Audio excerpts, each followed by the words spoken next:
In the African savanna, death sounds like the gallop of terrified hooves and the guttural roar of a lion.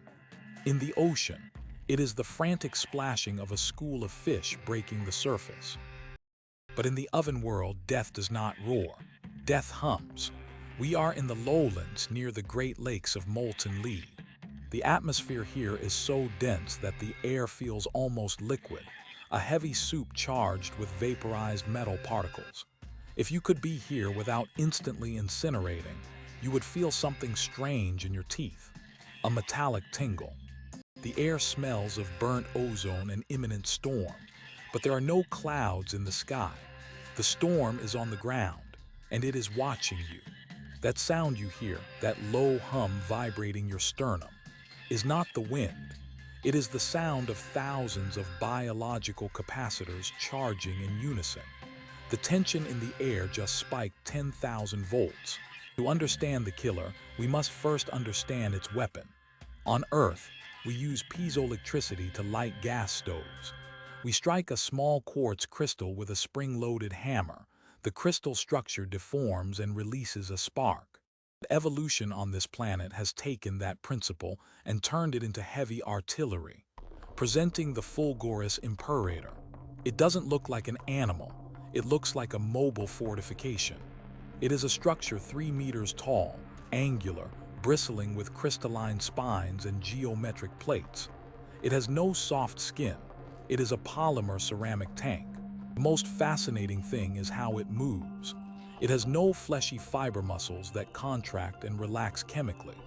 Instead, its interior is a complex system of hydraulic actuators and glass springs under terrifying mechanical tension.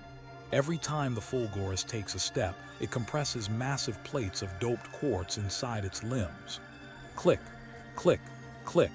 It is not just walking, it is generating energy. Its body is a battery charging with its own weight. Observe its dorsal spines. They are not for defense, they are anodes. And its front claws, long and forked like tuning forks, are the cathodes. The Fulgoris is essentially an open circuit looking for a place to close. A few hundred meters away, a herd of Crystalis grazes peacefully. We already know these creatures, fluid, majestic, feeding on soil minerals. They are the herbivores of this ecosystem. They are slow. In a speed race against a terrestrial predator, they would always lose. But here, physical speed is irrelevant. You cannot run faster than lightning. The Crystalis have defenses, of course. Their bodies are natural insulators, but they have a weak point: their brain, that piezoelectric processing core controlling their movements. It is a delicate electrical system, vulnerable to an overload. Fulgoris approaches. Its movements are jerky, calculated. It stops. It doesn't need visual camouflage. It needs electrostatic camouflage.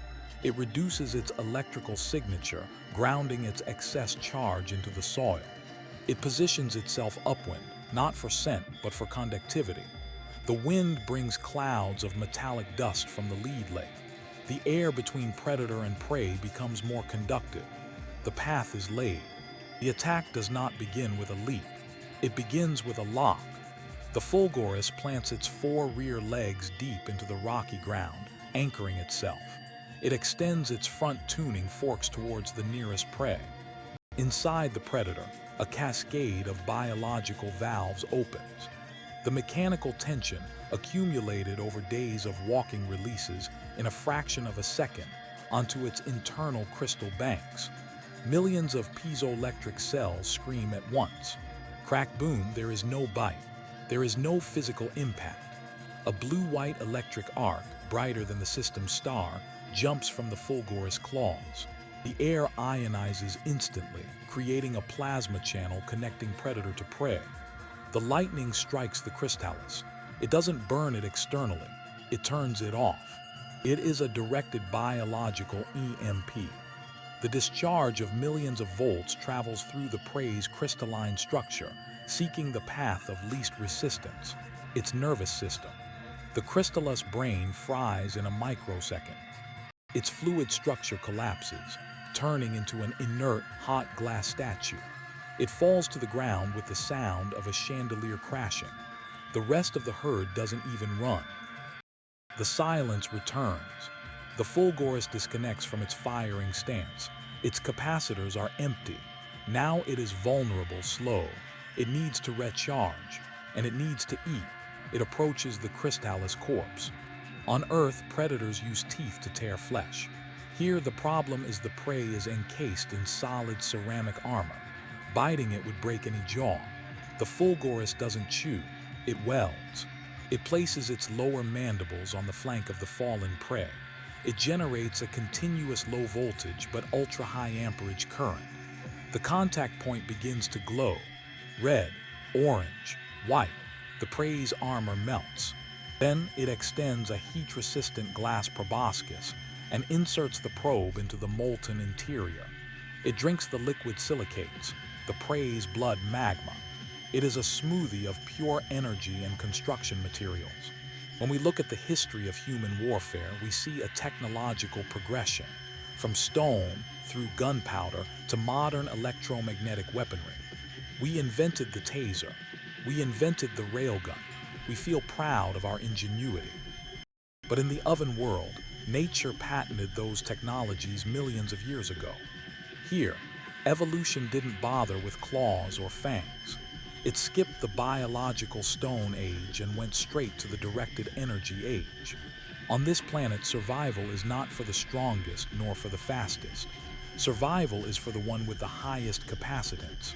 Here, life is, literally and metaphorically, a force of nature, and death always travels at the speed of light. This was piezoelectric predators. We pride ourselves on our inventions: radar, sonar, the taser, the railgun. But the Fulgoris is a humbling reminder. Nature not only invented these technologies millions of years before us, it integrated them into a body that self-repairs and reproduces. Do you think our technology will ever surpass biology? Or will we always be imitating what evolution already perfected in the stars? Leave your theory below. Energy is never destroyed, only transformed. Transform your curiosity into knowledge by subscribing to the channel. Hit the bell to receive the discharge of our next video, where we will dive into ghost oceans where air weighs more than water.